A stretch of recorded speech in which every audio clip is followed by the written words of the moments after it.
Anybody that knocks prayer beside you is your greatest enemy. They want to expose you. They want to make you to be vulnerable. There are certain levels of glory that don't happen to anybody who don't pray. Prayer is one of the wings for exploit in life. Don't violate that principle. Principle number 2, the will of God. Romans 12, 1-2.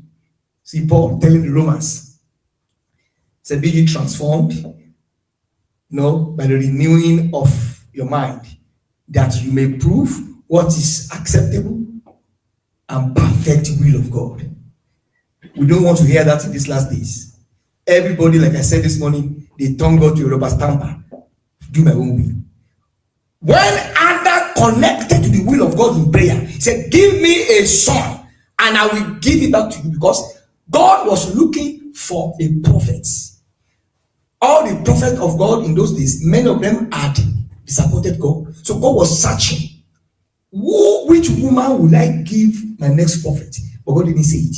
Because Bible said the secret things belong to the Lord our God. But those things that are revealed belong to us and our children. Deuteronomy 29:29. The secret things belong to the Lord our God. Those things that are revealed belong to us and our children.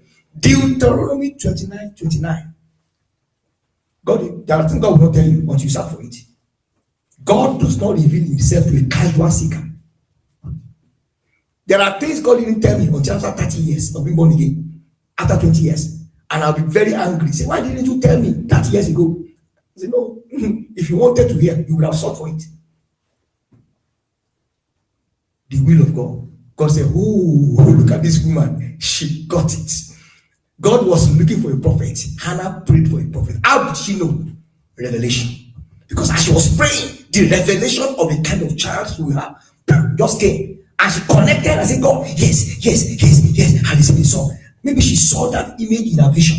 In the place of prayer. Imagine if she did not pray. Say, the son you give me, I will give that to you. You know what? When Samuel was born, and after she had weaned Samuel, and she brought Samuel to God, God gave her more children. Because you can't outgive God. Number 3, honor. Principle of honor. Proverbs chapter 3, verse 9. Honor the Lord with your substance and with the first fruit of your increase. Then your banks, in our own contemporary world, your bank account or your business, I will bless it. Each of these principles, they are like tree that have branches. The will of God in marriage is not the will of God in business. The will of God in business is not the will of God for ruling a nation. Even though they are controlled by the same spiritual principle, but they flow into different branches. The will of God in marriage is that you must marry a woman if you are a man, or marry a man if you are a woman, and you cannot marry a non-believer. You cannot marry a non-believer. And when you are praying for a husband, some of you women, and you have an image in your mind, you have that tall brother in the church that is black, that is tall, that is a senator, that changes cars every Sunday. When you are praying, that image is in your heart. And you are asking God to give you that child, that kind of a man. You are not saying it with your mouth, but God sees your heart. And God is saying, that is not the kind of man I want to give you. You are a stubborn woman. There is pride and arrogance in you. I want you to marry a man that will train you and make you to be prayerful. But after some time, in the next 5 to 7 years, I will bless your family with wealth.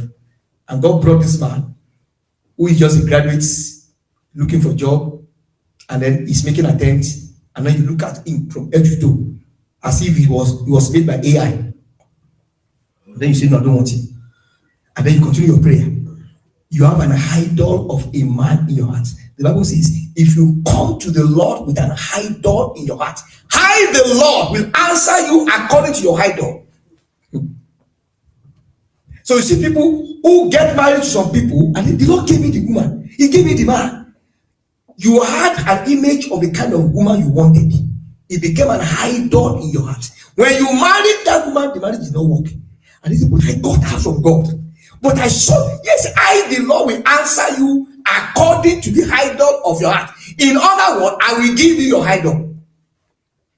You want idol? The Israelites were crying for a king. God said, I am your king. They said, we want a king. Then Samuel brought Saul to the picture. And God said, go and warn them. If you reject my will over your life as a nation, and you go and get a son, you will cry to me, and I will not answer you.